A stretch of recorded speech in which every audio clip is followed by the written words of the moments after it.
तो अनुपमा के एपिसोड की एंड कल वाली है।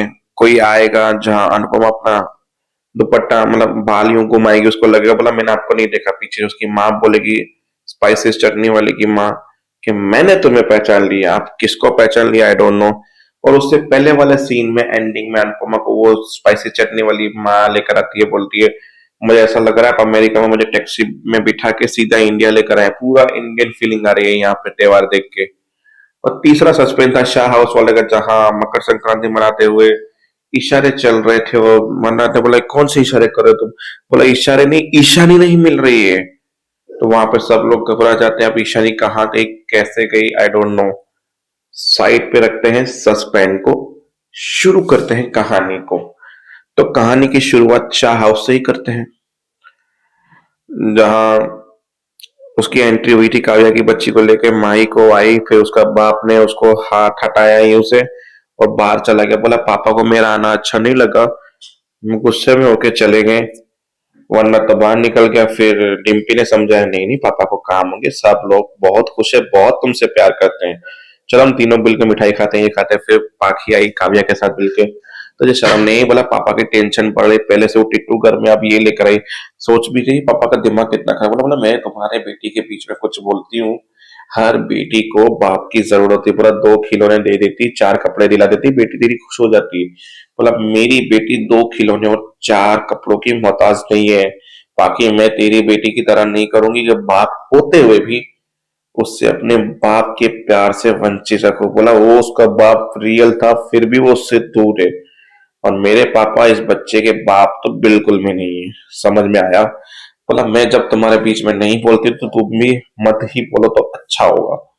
बहुत कुछ दोनों के बीच में वो हुआ झगड़ा, फिर वहां से निकली। बोला देख रहे हो आपकी बहू की जबान कैसे चल रही है? बोला तेरी जबान में कौन सी मिश्री है, तो उससे ज्यादा बोले। बोला कुछ करो। बोला करती हूँ ना, पहले तू निकल, फिर धीरे धीरे मैं संभाल लूंगी सबको, तू चिंता मत कर।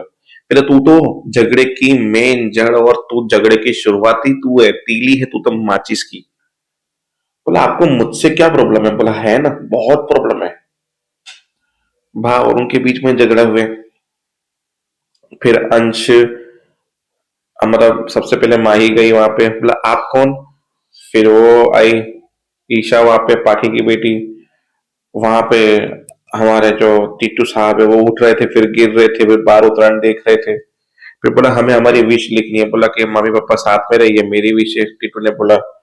फिर ईशानी ने बोला कि मुझे मेरी मम्मा ना डांटे, मेरी वो विश है पतंग पे, वो विश लिखी गई।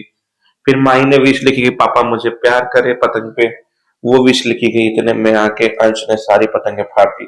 मेरे दादाजी से दूर है ना, मेरे दादाजी से मेरे, तुम मेरे दादाजी को छीनने आई हो मुझसे, ये करने आई हो, वो करने आई हो, ये करने आई हो, ऐसे करके चिल्लाने लगे बच्चे। फिर वहां पे डिम्पी ने के बच्चों को शांत किया। टिकटुक गिर रहा था, उसको बचा दिया। इतने में पाखी वहां पहुंच गई। बोला वाह, पहले अकेले में करते थे, बच्चों के सामने भी ये सब हरकतें कर रहे हो। बोला सोच समझ के बोल, काव्या ने बोला।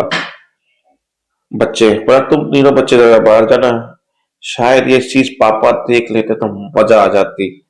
मतलब एक्चुअली में टिट्टू गिर रहा था, डिम्पी ने पीछे से पकड़ लिया, तो दोनों के हाथ पकड़े हुए थे और बच्चे वहीं पे थे। फिर झगड़ा हुआ, शाह उस वाले से झगड़े झगड़े झगड़े, पूरा त्योहार का मूड खराब कर दिया इन लोगों ने, झगड़े झगड़े झगड़े। चलते हैं अनुपमा के वहां, जहाँ तिल के लड्डू बना रही थी। फिर हमारे अनुज भी लड्डू बना रहे थे। बोला मैं मेरी बेटी को हमारे इंडियन फेस्टिवल से दूर नहीं रख सकता, इसके लिए मैं ये बना रहा हूँ। फिर श्रुति आके बोलती कि लड्डू गोल होते हैं। बोला क्या करूं, मुझे लगा हुआ है एक हाथ पे, तो एक हाथ से गोल लड्डू तो बनेंगे नहीं। बोला उसके लिए मैं हूं, मैं हेल्प कर दे। तो बोला एवरीथिंग इज फाइन, तुम दोनों की कन्वर्सेशन के बाद तुम लोग ठीक हो, सॉरी हमने तुम्हें कल बाहर निकाला। बोला इस ओके, कभी कभी हमारी भी कुछ कन्वर्सेशन होती है जो मेरी और आद्या के बीच में होती है, हम तुम्हें बाहर निकाल देते हैं। इस ओके कोई बात नहीं, पर प्रॉब्लम का सॉल्यूशन होना चाहिए बात करने के बाद। बोला एवरीथिंग इज फाइन। जहां मुझको लगता है कि आद्या सही कह रही थी कि भाई हम दोनों को आगे बढ़ जाना चाहिए, अगर पुरानी चीजों को घूरे देंगे तो वो याद आएगी। इससे बेटर है कि हम जिंदगी में आगे बढ़े, पर बस उससे पहले एक बार अनुपमा मिल जाए, उससे कुछ सवाल कर दो, उससे बता दो, फिर जिंदगी में आगे बढ़ जाता हूँ। तो अनुज फाइनली मूव ऑन करने के लिए रेडी हो चुका है, वो भी आद्या के लिए। अब अनुपमा वहां पे ममरे के लड्डू बना रही है, गुड़ और ममरे मिलते हैं, फिर उसकी कहानी, फिर सब लोगों को लड्डू बांटे, खाए लोगों ने, त्योहार का सेलिब्रेशन चला अनुपमा को वही के। सब लोगों को कहना जी इसको भी ठीक करना, उसके ऊपर ज्यादा ध्यान देना, ये करना। मतलब यहाँ पे रह के भी अनुपमा को चिंता पूरे शाह हाउस की ही है अभी तक। फिर तोशु का एक सीन था जहाँ पे वो शराब के ऊपर शराब पी रहा था, किंजल वापस से घर आई, बोला परी सो गई, बोला हाँ सो गई, उसका ये हो गया, बोला हो गया, बोला मुझे कुछ बताना है तुम्हें, बोला आपने कौन सा कांड कर दिया था मुझे पता नहीं, टेल मी नाउ, आज के लिए ड्रिंक बहुत हो गई है, साइड पे रखो, पता, बोला मम्मी मिली थी, सपनों में मिली थी, सपनों में नहीं हकीकत में मिली थी, वो भी इसी यूएस में। बोला क्या हुआ, कैसे हुआ, कब मिली, आपने बात की, पूछा, परी के बारे में पूछा, मेरे बारे में पूछा, बोला मिली, मुझे देखा, उन्होंने चिल्लाया, मैंने उनको इग्नोर किया और टैक्सी में निकल आया। बोला मम्मी ने तुम्हें चिल्लाया, परी को देखा, वो पास में आना चाहती थी, मिलना चाहती थी और तुमने इग्नोर कर दिया मम्मी को।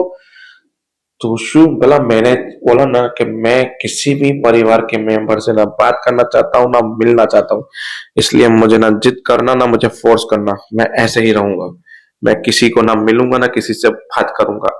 क्यों किस मुंह से बात करेगा, अभी भी लूजर ही है ये इंसान।